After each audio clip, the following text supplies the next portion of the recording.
Upcoming ప్రోమోలో అర్చన అమ్మవారి ముందు నిలబడి ఆ మాయ కావాలనే అమ్మ వాళ్ళని సంక్రాంతి పండగకి పిలిచింది. అమ్మ వాళ్ళకి ఏదో ఒకటి కీడు చేయాలని ఆమె ఆ పండగ పిలిచిన దాంట్లో మర్మం దాగుందని అమ్మవారితో మాట్లాడుతూ ఉంటుంది.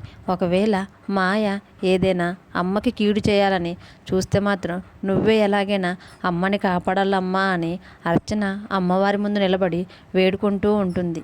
అమ్మని ఎలాంటి ఇబ్బంది లేకుండా, ఎలాంటి కీడు అమ్మ మీదకి రాకుండా నువ్వే అమ్మని రక్షించాలమ్మా అని అమ్మవారితో వేడుకుంటూ ఉండగా, మరొక వైపు శ్రీకర్ వాళ్ళ తల్లిదండ్రులు, మాయ, డూప్లికేట్ అవని అందరూ కలిసి సంతోషంగా ఒక దగ్గర చేరి మాట్లాడుకుంటూ ఉంటారు.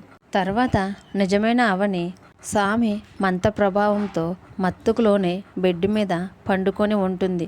అర్చన అమ్మవారిని వేడుకుంటూ ఉండగా అమ్మవారి ముందు ఉన్న కుంకుమలో అమ్మవారి శక్తి చేరి ఆ కుంకుమ గాలికి ఒక శక్తిలాగా బెడ్డుపై పడుకున్న అవని నుదుటిన తాకుతుంది.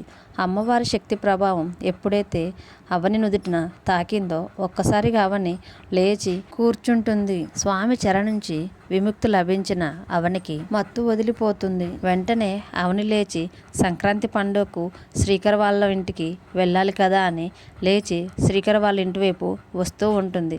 అప్పుడే ఎదురుగా ఉన్న మాయ ఇదేంటి అవని ఇలా లేచి నడిచి వస్తుంది, అయినా స్వామి తనకి మత్తు కలిగేలా చేశాడు కదా, తన మంత్రశక్తి ప్రభావంతో తనకి మత్తు కలిగి ఉండేలా చేశాడు కదా, అయినా కానీ అవని మీద ఆ శక్తి పనిచేయలేదా, అయినా ఇప్పుడు నిజమైన అవని వస్తే ఇప్పుడు ఇక్కడ ఉన్న ఈ డూప్లికేట్ అవని చూస్తే అందరికీ అనుమానం వస్తుంది, ఇప్పుడు నేను ఏం చేయాలి అని మాయ టెన్షన్ పడటంతో ఈ ప్రోమో అయిపోతుంది.